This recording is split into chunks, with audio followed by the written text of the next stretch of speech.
Hello there, and welcome back to the Disconnected. I'm here with Logan and Sam, and they are from Error 4444. First off, is that how you guys actually say it out loud, or is there an easier way to say it? I think 4444 is great.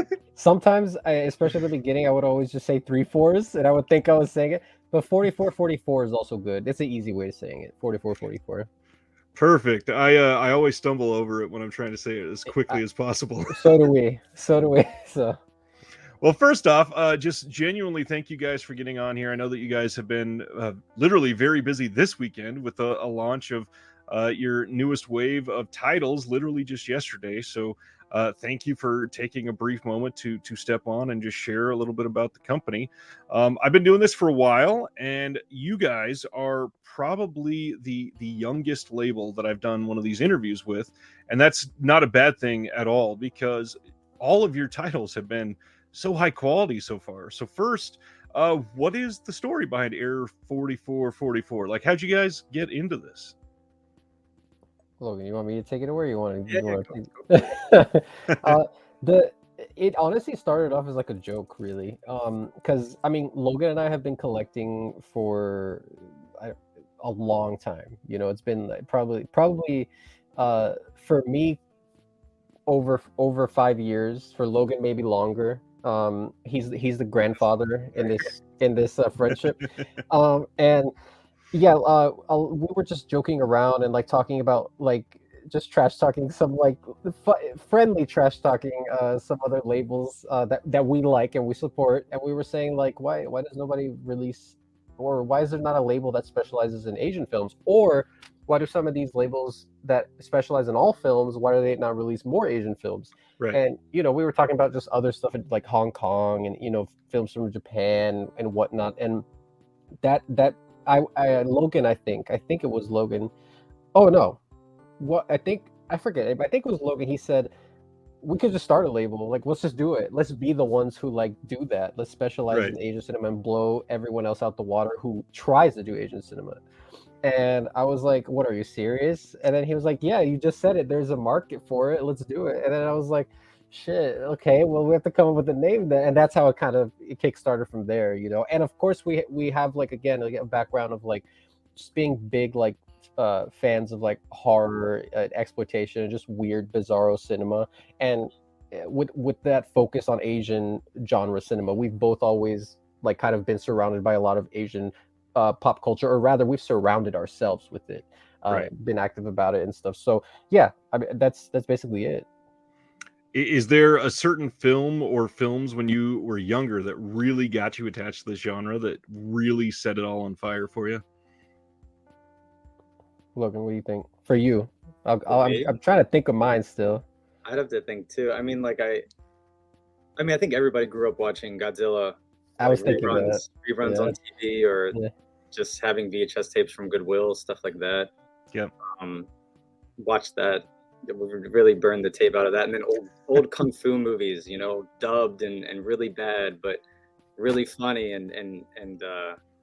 but knowing that there's actually like a better version of those movies, and that we kind of get the shittier ones because they're cropped, or they're dubbed, and so we don't really get the full story or the full effect of the actors and everything. So I mean, that kind of like really speaks to me, trying to find those films and trying to re-release them too. What about you, Sam?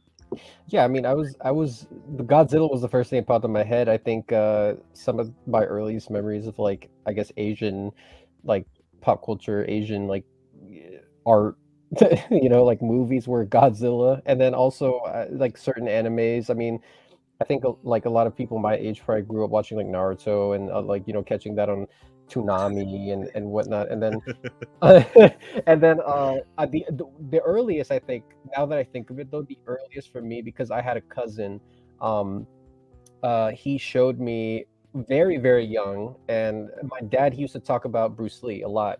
My dad would talk to me about all the rated R movies, all the more mature stuff. He would only tell me it through his dad filtered way. And he would say, "Oh yeah, it's like very violent. You can't watch it until you turn 17, or whatever." And then my cousin, like one day we're hanging out, and then I talked to him about him. He's like, Bruce Lee, like, yeah, I have the movies. We could watch it right now if you want. Because my parents weren't home with me and my cousin, so like he just showed me. I think yes, it was Return of the Dragon, the one with Chuck Norris. And I just remembered having burned in my head the fight between Bruce Lee and then like the people like outside of in the alley of the kitchen, like of the restaurant he works at. That was Right. ingrained, and that was kind of like a big, I guess, moment for me because Bruce Lee kind of became an idol of mine at that time, just by watching that and only remembering a few scenes until later on when my dad finally was like, "Here's my Bruce Lee like VHS collection. Okay, now you can watch it." You know, so Well, bless your cousin, because I think most of us have a story about at least one person like that. That was your gateway, where they wait for parents to leave and then open their trench coat and say, "Check out these films that you're not supposed to see." And it's so fantastic, and also probably a little demented how some of those original situations can really shape our taste for decades. And it's so cool that this generation is now turning into a generation of people leading these labels. So I don't know if you've been asked a question like this before, but how does it feel, or have you even considered the fact that your releases are now going to be possibly peddled to the younger generations as a gateway into some of these more extreme films? I don't think we, heavy responsibility. Yeah. I I don't don't know think what we've is discussed that at all, or that at all. I mean, you are genuinely that type of an influence in this hobby now, and I mean that's a good first question to go off of. Did you guys expect the immediate level of success that you seem to have with your first release? Probably not. I mean, I would say like it's half and half. I think there was definitely like a part of us where, especially leading into it, like the months of planning and doing the work and watching the film and seeing also the film get cleaned up and working with Yoshihiro for Anatomy Extinction. Oh, sorry for some people who might not be familiar. Like Anatomy Extinction is our first. There we go. That Boom. should be us. We should be holding ours up. Yeah, we should be holding it. I've got them already, I swear. Oh, okay. Beautiful, Wow. thank you. Appreciate the support. No, but yeah, Anatomy Extinction, Yoshihiro Nishimura's first film, and it's Tokyo Gore Police, the prequel, the schematic to Tokyo Gore Police. And yeah, we were lucky enough to be able to work with him and stuff. So a lot of that kind of was feeding us that confidence. But then, literally, like a couple days just before making it live, that's when we get nervous, and we're like, "What if nobody buys it? What if it's just like?" Okay, the first day maybe like we were gonna be happy if like 100 people bought it, Right. and so we were definitely like very shocked. We were shocked. Yeah, I think it was shock. I mean, we were super happy, but it was definitely a feeling of shock because that was kind of the make or break. Like this could be, and on top of that, we'll get into that later. But it's also how will people receive it once they get it in their hands. Exactly. So Yeah. Yeah.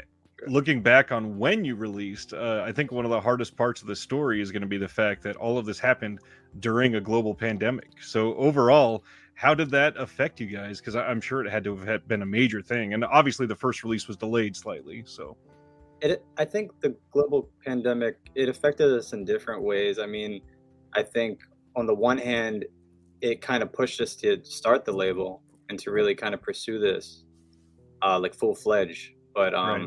But then on the other hand, like when it came to delivery time, like when we got the materials in hand, or before that, prior to that, I think it also affected us in a negative way because we had like delays and stuff because of the global pandemic and shortages of different materials and things. So I think it kind of hit us both ways, gave us a hug and then smacked us in the face. yeah.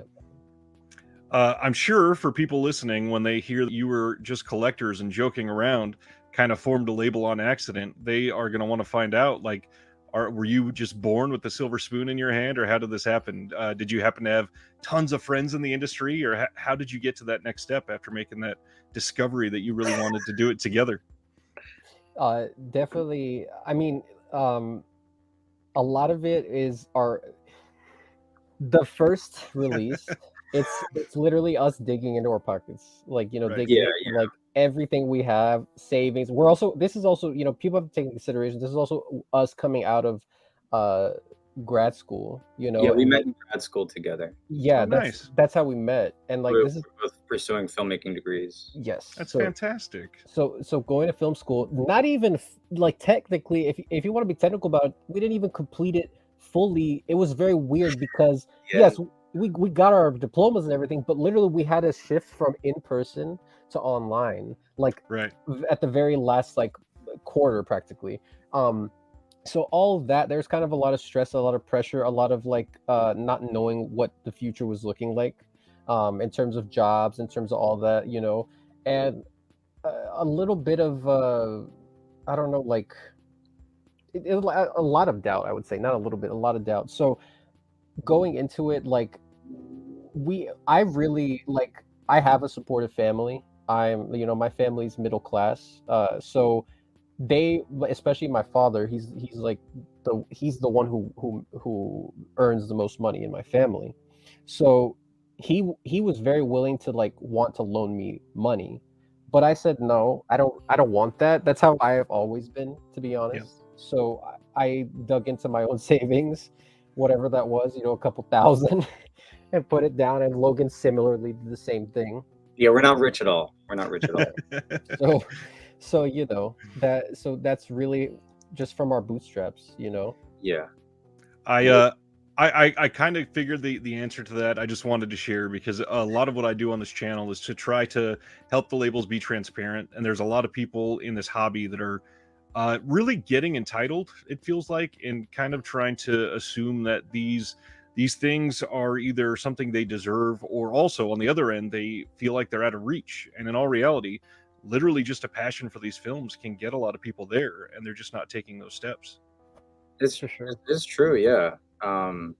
Yeah, I guess anyone could really do it if they had the passion and they worked really hard and put a lot of effort into it. And we're not worried about not making money for a while, you know, like focusing more on the titles, releasing films, acquiring more films, making sure they look nice, you know, stuff like that, but not being scared to not really bank anything for a good while.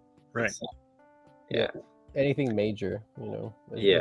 So Acquiring those films is a good lead off to the next thing. What was the reason to make Anatomia your first release that you were going for?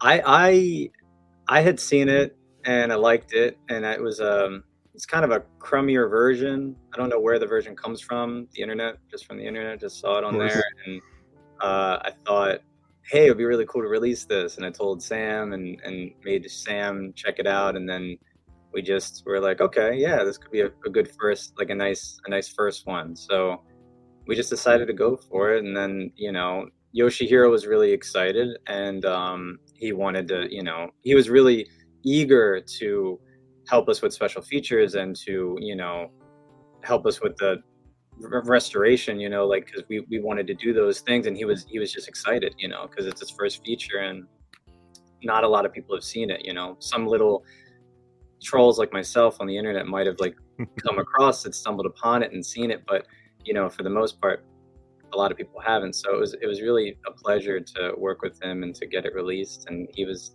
excited. It was, you know, he's got a lot of energy, so he gave us energy, you know. We kind of worked off each other.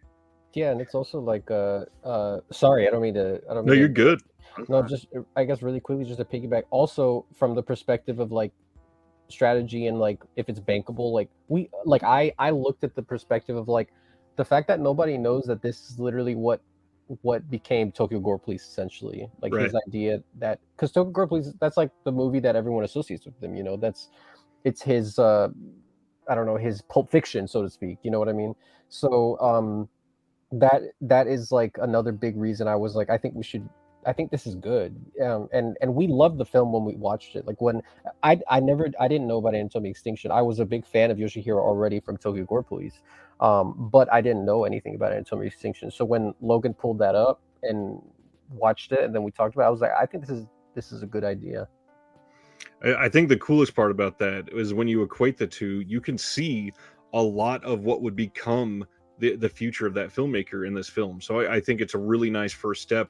and likewise kind of shows what would be the future of the label, because once you lead from that, you guys dove into something that people had seemingly been clamoring for quite some time for a couple of these titles. And just recently I had on the channel for an interview just like this Adam from Third Window, and you guys seem to work in tandem with him, right? Yeah, we worked with Adam, and he's a great guy.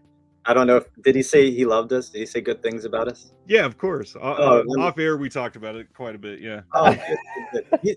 He's great. Yeah. He's very helpful. He's like a coach almost, you know. Yeah. You know, he gave us pointers and gave us great a mentor, a little bit of a mentor. Yeah, like a mentor. Yeah, he wrote us some nice emails and stuff when he didn't have to. So like you were saying, some of the labels heads might feel entitled and stuff. Adam's not like that. So, you know, it was really nice to work with him. And I mean, Sam and I kind of made a list of movies that like we really, really wanted to release. And for me, Funky Forest was at my top, you know. It was Funky Forest. And I really wanted Warp because I had never seen it. It only played film festivals back in 2015. So I was like, if we can uncover this, I'd be really excited. So I tried. You could quit. That's what you said. He was like, I could quit if we. And I was like, how the hell do you get so lucky and you get your like dream release, like a film you wanted, like a film, a grail of yours, and you release it? It's crazy. That's why when Running Kill happens, you're gonna quit. Yeah, exactly. I'm out. You're only gonna see him if he comes back for an interview. I mean, that's great that you made the connection so quick to be able to get some of those titles. Was there any sort of stumbling blocks for these first few that you guys got?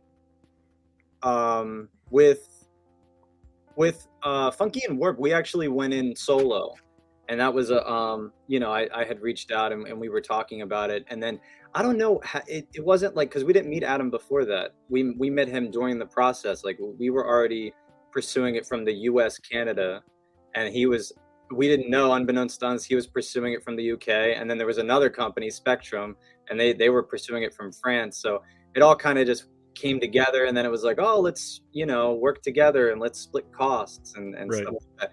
And so it felt a little easier because we all worked together and everything.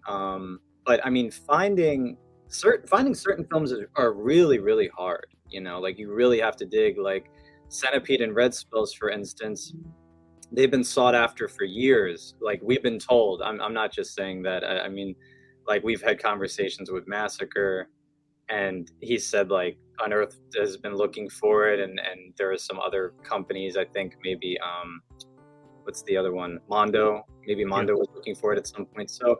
But you know, it takes a lot of digging and stuff, and we didn't even know if it was out there, but we, you know, there were films that interested us, and we, you know, we had watched them and really liked them, so we really wanted to really dig. So some are easier to find than others, you know, it takes time.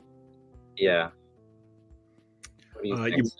You brought up Hong Kong earlier, and I've been curious because we've not talked a lot to any sort of label who's working currently in these major Hong Kong titles.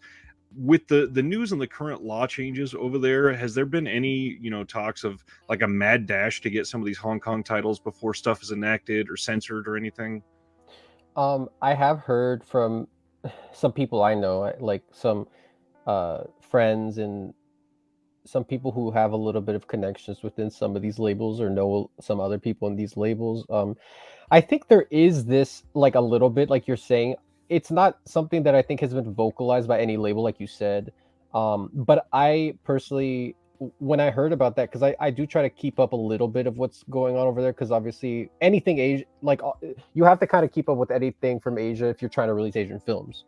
Absolutely. You have to be a little bit aware of the climate. So no, for sure, it is a worry because they technically can, from what I know from reading some of of that new law that passed in Hong Kong, they can technically censor whatever they want, release a film however they want, destroy whatever they want.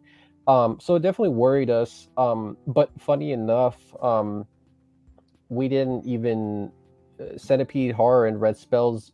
It was out of the jurisdiction of China technically, and Hong Kong for that matter. We didn't find it there. So, you know, like that's the thing. Like technically, some of these films might not even be in China or Hong Kong, but that also makes it trickier. Right. Because you're some people might be not to say these labels aren't doing their job. They probably are looking in the places we look too. It's just that it's really about finding like somebody who works at that company and is involved with those things, or just making phone calls to places you wouldn't think, so yeah, but for sure that is a worry, and it's not for us. Hong Kong isn't the only country we want to specialize in, especially because we kind of, since Asia is our kind of playground, so to speak, Right. Or a sandbox, that we want to go for all sorts of countries and diversify the catalog. Hong Kong means a lot for me because I love Hong Kong films. I know Logan also, same with him. But even then, like, I'm just, as somebody who's a fan of Hong Kong cinema in general, I'm just happy that other labels are also releasing films that we, for example, weren't even involved in reaching out to them, because Right. as a fan, it makes you happy too to be able to own that film and or whatnot that you couldn't have for a long time. But yeah, again, I guess just to simplify the answer, yeah, it worries us a little bit, but it's not enough for us to be like, okay, we only have to do Hong Kong. Because we'll be known as a Hong Kong label then, a Hong Kong film label then. There's a hell of a lot more Asian cinema than most Yes. Westerners know about. So I think that the pool is large, and Mhm. I don't think it'll affect any of the prospects of the label necessarily. But there's a lot of beloved films that could Of course. genuinely be lost. Yep. That's a personal concern as a fan of Hong Kong cinema. Yes, that's like a big personal concern for sure. Yeah. Well, the next thing, I mean, you even just touched on a bunch of labels after you guys, noticed that not a lot of labels were putting out Asian cinema. Seems like the pandemic was the perfect time to suddenly release all of the Asian cinema. Is there a lot more competition behind the scenes for you guys now? Or are you going towards like a different pool than they are? I think a little bit of both. I think Sam and I talk and we're like, well, there are some movies, we're a smaller label. Right. Some movies we can find and we can discuss about, but at the end of the day, it's not feasible for us to release because there's a lot more deal making with the company involved and stuff and such. So there were some that we were interested in, but then other companies like 88 Films or something ended up getting them, and we're perfectly happy with that because it just wouldn't work for us. It's not feasible for us. So we're kind of happy that some labels are putting out stuff, but we also fear that our holy grails are going to get snapped up at the same time. But I think at the end of the day, our films, like, we are doing like we have other things coming that we have never done before in regions that we've never released yet. So, and a lot of companies have not done this region, so we're really excited about that. And we're going to try to dip our toe all over and do all different types of films from all over. So I think we're a little different than some, because some are just doing Hong Kong right now. Hong Kong, Right. some are doing some Japanese or just Japanese, but we want to kind of do more of a mixture and different genres too. Yeah. Not just horror exploitation, but we also want to do like sci-fi if we can, or I have some titles that I really want that are more martial arts, some action, kung fu stuff that's coming, and I really want this kaiju thing because that opened up a whole nother thing for us. So I really want this kaiju thing. So we're considering that, but yeah, we're a little different, so I think it's okay. It's exciting, and not to mention, I mean, you bring in more fans that way. You get more people interested in the label by not putting yourself in one tiny little pocket, which is always important for the future of your success as well. And speaking of success, I mean, this one seemed to sell just as quick, if not quicker, than the first title. And it's really a step up for collectors from the first title. I mean, obviously, with the type of release it is, the extras that you got with it, the CD, I mean, everything. You guys are clearly coming at this as collectors. Is there somebody that you're trying to emulate, or are you trying to go out there and kind of forge your own path? I guess I'll just quickly kind of speak to the part of your question about the collectors and kind of this this label, like one of the big parts of it, and we kind of always remind ourselves and ground ourselves, is that it's like by collectors for collectors. You know, it's kind of like that's kind of our motto. Like, whatever Logan and I are like thinking of what type of, you know, packaging options, what type of artwork, and how we even the collaborators, like our collaborators, like artists or people contributing even essays or features, you know, like we try to push people like in a good way, you know, we try to Right. like push them to make like some of their best work, you know, and like, because we also know like from commercials and like strategic standpoint, like nice artwork is going to sell movies, you know, like even if for us though, like these movies that we're trying to find the quality movies, but we want quality artwork to match. So because again, like nice artwork, you could sell shit and have like, you know, beautiful artwork or Yep. slipcover on top of it. So, you know, like that's always something we talk about constantly. So we want to make releases that we would want to buy as soon as they're announced.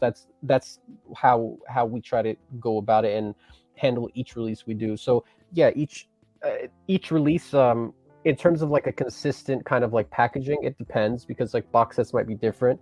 Maybe people will see that our materials get better. Maybe, like, I'm not going to say they're going to get super deluxe anytime soon, but they could get better. Maybe the slip covers will get better, you know. So it depends. We're always talking to new people, talking to new companies, you know. Here, yeah, manufacturers, and you know, we keep an open mind, but we also, again, we're collectors. We still collect movies. We are fans of a lot of these labels, and we look at them and we also get inspired by them. So that's a big part of it. Yeah. I think even with these two that we're pre-ordering right now, it's another step up because we have like the rigid box with the magnetic clasp thing. Like Yep. we're trying to, we want it to be good, you know, and we want to take it up as high as it'll go without being too goofy, I guess, you know, being too over the top, you know, but just enough. The art for this round that you guys just put up for pre-order is astonishing. It looks like a beautiful release, and I can't wait to have it in my hand. So, bravo on that, because obviously the films were already sought after by a lot of people, but this just makes it that much more compelling. Has it been a fairly successful weekend? Can you share? Yeah, I'd say it's been very successful. Sam, how do you feel? Yeah. I mean, no, I think this is our best release so far. I mean, that also we did double like a lot of kind of, Right. you know, the numbers. So that, and then bundles are very new to us. You know, we this is our first time. It was, for me, I will say I was very uh resistant a little bit when, because Logan's kind of the one who brought up the idea of these bundles. And at first I was like, I don't really know about that. Not to say that it's sunk other companies, because for example, Severin, which we're fans of Severin, they do bundles, you know, Yep. and a lot of people buy their bundles sell out. So, you know, we kind of I guess took a little bit of a page out of their book, and we got inspired, and that's once like Logan kind of convinced me about the bundles, like we try to like come up with, okay, how do we make every bundle kind of worth it for people? Because also that's a part of it for me. I'm like, sometimes I look at, if I look at some of the bundles, not to say that Severins are bad, it's just me. I'm the type of collector where it's like, you really got to sell me on like the Right. bundles. Like, and for example, like I've never bought any of like the highest bundles from Severin, and that's not to say that, because I mean they sell out. Maybe even if I try, they'd probably still sell out. But like, so they do well. But it's more like, for me, it needs to be something that's like, it has to be like, okay, I need that, and that's kind of one of the reasons. I think we went ahead and did the bundles to kind of, one, in some sense, to give us that challenge and to experiment, and it worked. I mean, it's doing well, and again, I think it is it is right now our fastest selling release, and the numbers have been crazy. Like, yeah, we're continuing to get surprised. Yeah. I do a live show every single Thursday night to talk about announcements from that previous week and talk about what's coming the next week. And of course, you guys were the following day on this last Thursday, and the comments were just on fire about everybody excited about them. I also have a Patreon on the channel, and with that, I have a Discord where we all discuss. And we literally had a countdown, and almost every single person in our Discord was there right at launch, and pretty much everybody bought one. So this has been a very busy wave, I can tell. So just kudos again, because it looks beautiful. Thank you for that, Oh, and nice. thank you. Thank you. Yeah. Yeah, thank you for that because that, I mean, that's kind of like a nice way of rallying people and trying to get people excited over not just like buying, but movies, and like getting people together watching these stuff because a lot of people who are buying these have never watched them, and we're Right. like, that's one of the things we're most excited for. Now this is a painful part for us because it's like we gotta wait because it's not just about like like having the movies and holding on to them. It's like we have to wait too, for the manufacturing and stuff. So Mhm. we want people to see these movies as fast as possible. We want to hear what people have to say. We want to start seeing more reviews pop up on Letterboxd. That's one of the biggest joys for me, at least. I know I'm pretty sure for Logan too, but for me, I love reading people's reviews, not just about our release, but like the movie itself. I love that. Yeah. On a small scale, I love even just recommending a movie to somebody and they respond that it was a perfect home run, like this was exactly what I needed. But you guys are literally like programming for the entire world. Most people have never seen some of these titles, so for you to release it is sort of what is going to catch some of these on fire on something like Letterbox. That's a big deal. I imagine that feels absolutely great to see it take off. That's another thing that kind of separates us from other labels because we do try to go for films that are lesser seen, lesser known, Right. um but if it's like amazing, or if it's really good and people haven't seen it, like we're like, oh, we'd really like to showcase this. How can we showcase this? And you know yeah, we just want to do the best we can. I think like my background, like I was always interested in film festivals, programming for film Yep. festivals. So this kind of like utilizes that a little bit, so we can like kind of hone in. It's a much longer, and it's one movie, and you're putting all into the one movie, but Right. it's you get the same kind of like excitement, and then the Christmas Day morning when everybody gets to order it, or when everybody receives it and we start reposting on Instagram, and everybody's like watching tonight, and excited. It's like a communal thing, we're Yep. all in it together. So it feels really good. So, for anybody that hasn't been excited enough to dive into these two new titles, can one of you sell Centipede Horror on why this is something that collectors might love if they've never seen it? You wrote the synopsis, Sam. Jesus. I edited it, but you wrote the synopsis, baby.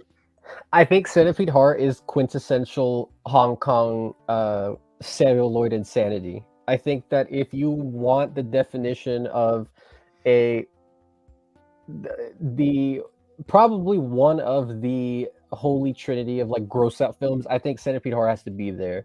I think that anyone who likes kind of supernatural like black magic horror has to be there for this movie. I think again, like just horror fans in general will get a kick out of this. I even think there are some fans of like Italian cinema, like Italian zombie cinema, maybe even Lucio Fulci, a lot of that rotting imagery, nastiness, like faces, like boils, bugs everywhere, maggots everywhere, with centipedes. So I think you have to see it. It's like one of those movies you have to see to believe. It's an experience. And again, fans of horror, like they're gonna feel at home, and I think it'll be a newfound favorite for many people, and a good taste of for those who haven't yet completely gone through the door of like Hong Kong horror or exploitation cinema. This is gonna be, I think, a gateway for a lot of people. So yeah.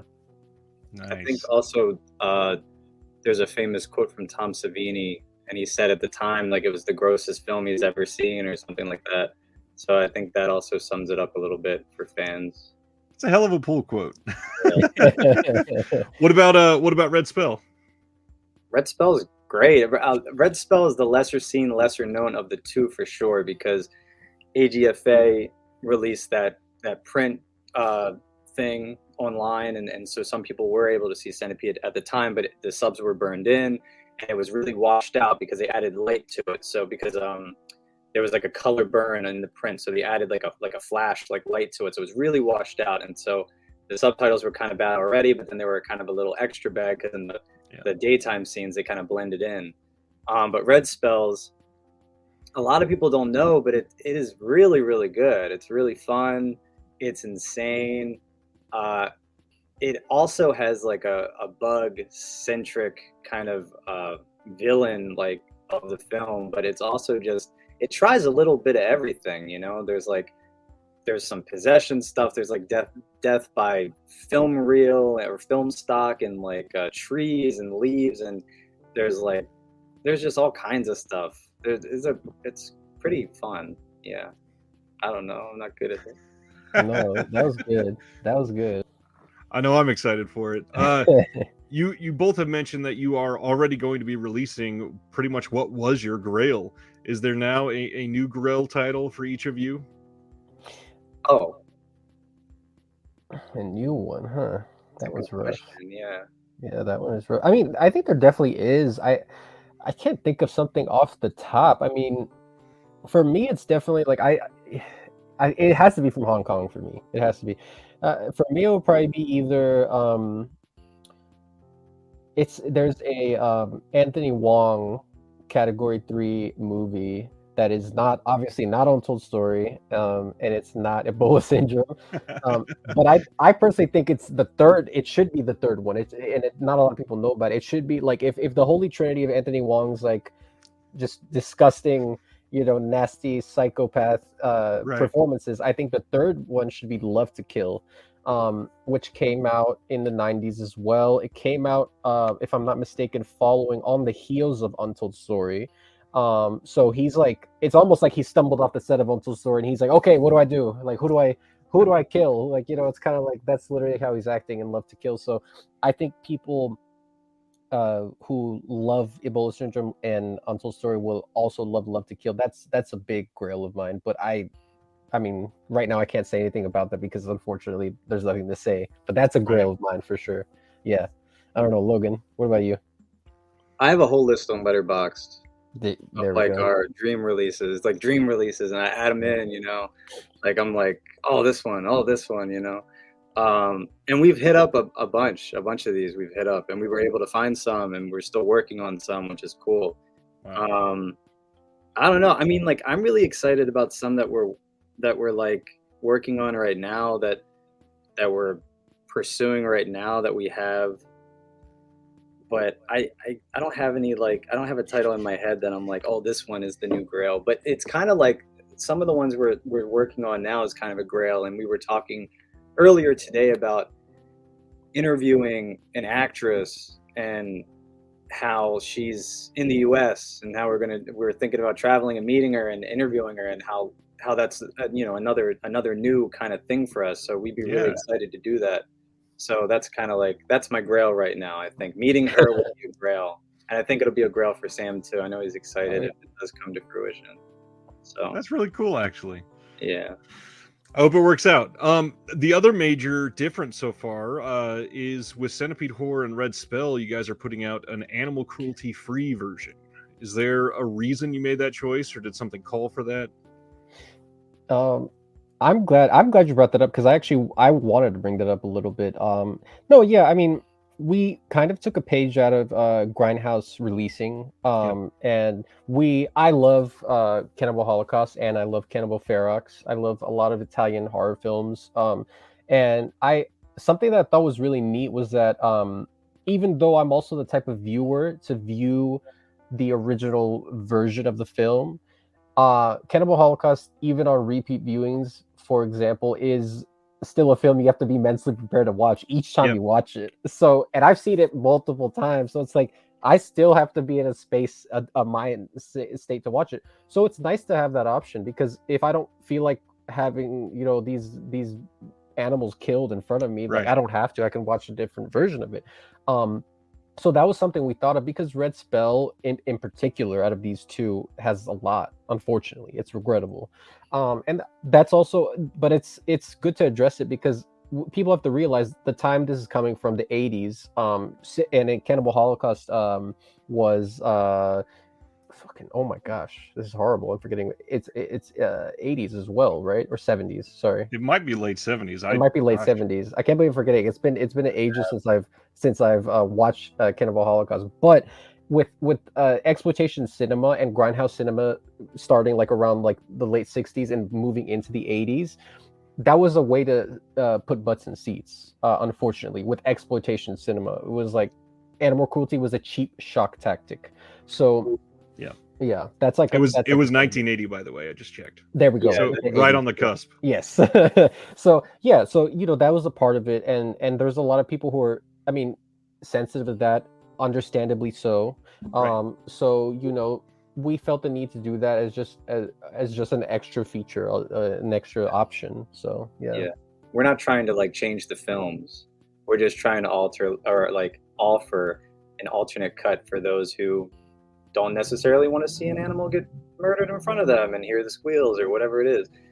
So and for these films, my opinion, the animal violence, they don't really change the plot or anything like that. They're kind of just in there just for shock value or Yeah. whatever. So, I mean, if you want to watch it with, you can. If you don't want to watch it with that, you don't have to. So that's all it is. We're just trying to give the best viewing experience for everyone and like, give people like no excuse to watch these films, We want to be able to share them with you no matter what.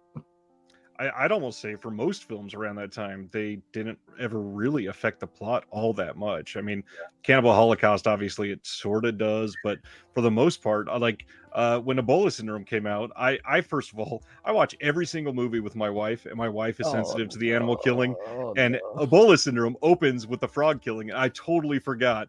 And she was like, "That's not real, is it?" I went, "Well, actually." So now, and I'm sure you guys have heard of it, there's a website called doesthedogdie.com. So I'm more it tells you basically it's a list of trigger warnings for every single film for Wow. That's awesome. if What the there's hell? sexual assault, if there's an animal that's killed, certain phobias, if there's something in Oh there. wow. So I check that out for my wife before every single film now and just say, hey, this might be in here, just a warning. And if she's not feeling it that night, I choose something else. That's awesome. That's awesome. I mean, because the old-fashioned way feels like you go to IMDb and then there's like the parental, right. you know what I mean. You get into lots. Sometimes I'd read them for fun, and I've Yep. seen the movie. I'm like, let me see how they wrote it, like in detail. Some of these, I mean, I've got a 5-year-old, well, an almost 6-year-old and a 7-year-old, and some of these movies, like Little Monsters, I'll look up something to show them, and I'm like, well, this doesn't sound too bad. And then I watch them, like, well, maybe that was a little rougher than I remember. Yeah, So yeah. it is nice to have a website like that you can go to. Yeah. Let's see. I mean, this release has been huge for you guys, and you've announced a couple other things coming soon. Do you happen to have a timeline on the next wave, maybe?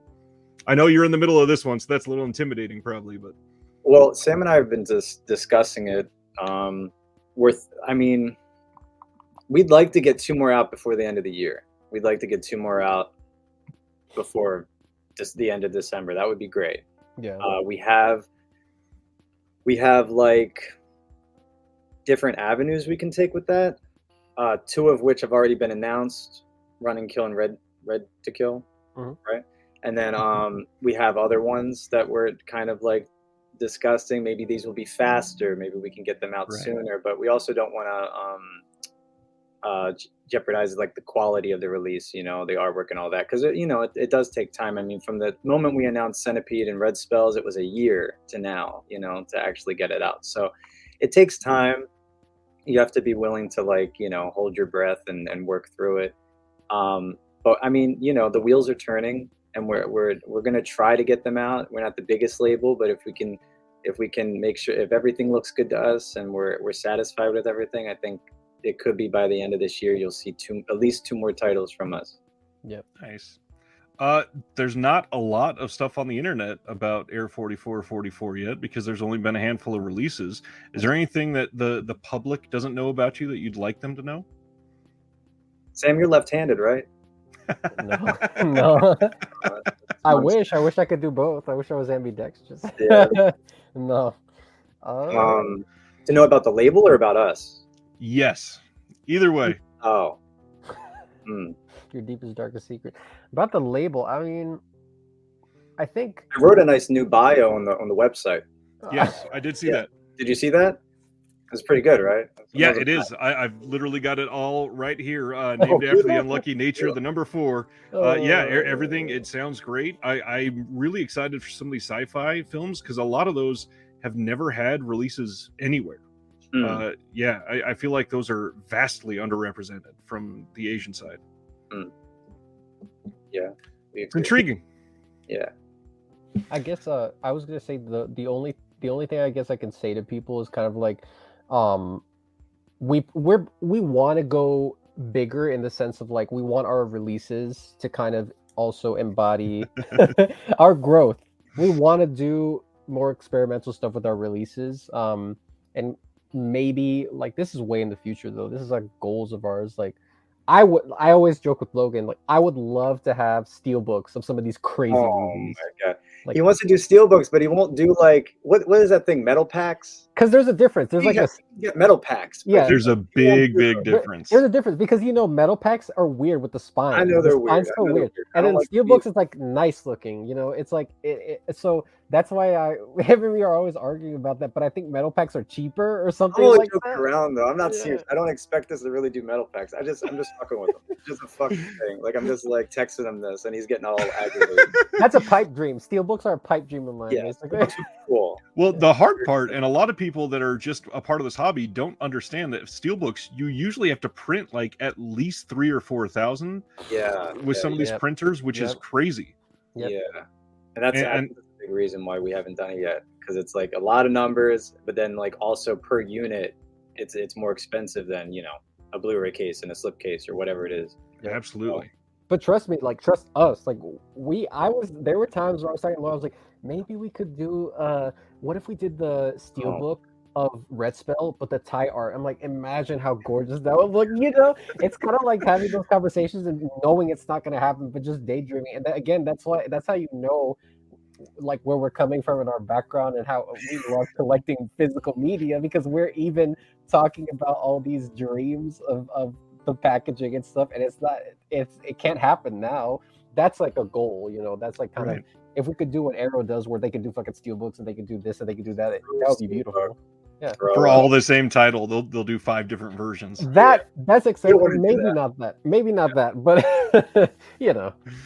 I Exactly. just had a discussion on here with somebody from Scotland actually about premium releases, because I don't collect all of them because I would be bankrupt tomorrow, but there are so many Asian companies that do Mhm. these massive collector's editions, but nobody in the US is doing it. And Yep. I mean, maybe that's the niche that you guys can go for someday, because there's a lot of collectors here that are after that. That is true. We could do something like that. I'd have to And talk then- Sam into it. I think Sam would be more on the fence, but I could think in the future, I think definitely in the future, like once we're a little stacked up, a little beefier, like I would be down to do after we've something. been to the gym a little next Yeah, year, exactly. once we're more beefed up, Exactly. we'll unveil like something crazy. Yeah, but no, I mean we're familiar with what you're talking about, because I have a handful. I can't either. Like you said, Yep. if I you literally have 5 or 6. exactly. Like for some of my like favorites, but if you did the one clicks, like the one Right. click with like the 3 slip covers and the 3 steel books, like it's ridiculous. I think you have to have money to throw away to do that. So Yeah, it's insane. yeah, but they're cool. Like I gotta give them props because they are creative. A lot of their packages, I mean, in some ways, like if you're buying just the single slip with the steelbook and all the stuff inside, it's kind of worth it, especially if it's a favorite of yours. They're nice, So like I wanted to, I guess I could give a shout out to a company because I love Plain Archive. That's one. They're beautiful. I think they're one of the like OGs in the whole thing. I love them. Their packaging to me is like kind of like, that's kind of something I aspire. Like I think they have beautiful, gorgeous packaging. And I remember when we got the prototype for the Funky Forest and Warp Forest, the outer part of the box, it kind of gave me a little bit of that feeling. I'm not going to compare ourselves to Plain Archive, but it gave me a little bit of that premium feeling. I was like, I like this, I like this. It was I a get step that. up for us. So when we felt that, we were like, "Oh, that we're moving in the right direction." Yeah, like we're going up. Yeah. So Well, like the outer box being embossed, it genuinely does feel a little bit like that. Yeah, I can see that. Yeah. We're trying to already like kind of challenge ourselves to step up with like we want to do a chipboard box before steelbooks. We'll dive into chipboard. I think that's the next thing that we've been discussing. There seems to be a whole bunch of different types of markets in the U.S. that nobody's addressing. I mean, media books is one of them. I don't know if either of you collect media books, but they would be sweet for U.S. releases of these. I've discussed this with Sam. He's like against it. I'm like, come on, let's do it, baby. And he's like, it's complicated. Look, I mean, like we could get into this for hours on end. It's hours. so, because the thing is, right? The thing is, like, when you offer these types of, first off, like, yes, people there. I think a lot of people love media books, and people are starting to come around. U.S. collectors are starting to catch up to that, because I Yep. follow groups on Facebook and stuff that are dedicated to media books, for example, and there's a lot of U.S. people in those groups, and there's collectors who literally just buy media books, and it's. Yep. I mean, I love a lot of media book companies and what they do. The only thing is here, I feel like media books can get really pricey. Oh, yeah. You know, and not, I don't think everyone is yet sold on like how it looks. I think like once you look at them enough, once you buy a couple and you start seeing like what the appeal is, okay, you get hooked. But it's, I feel like personally, I feel like it's not yet at a place where it's like everyone's owning media books. I think there's a course. lot of there's a lot of collectors who I don't think own a single media book, you know. So that's just my thought, you know. I get it though, because a lot of them, the print on the inside's in German, so there's yeah. almost no point Yeah, unless you're yeah, holding up that's why. Google Lens to it the whole time. Yeah, exactly. I've done that. I have as well. I mean, I try to read every single thing on all these releases, and Yep. it's time consuming, especially on those.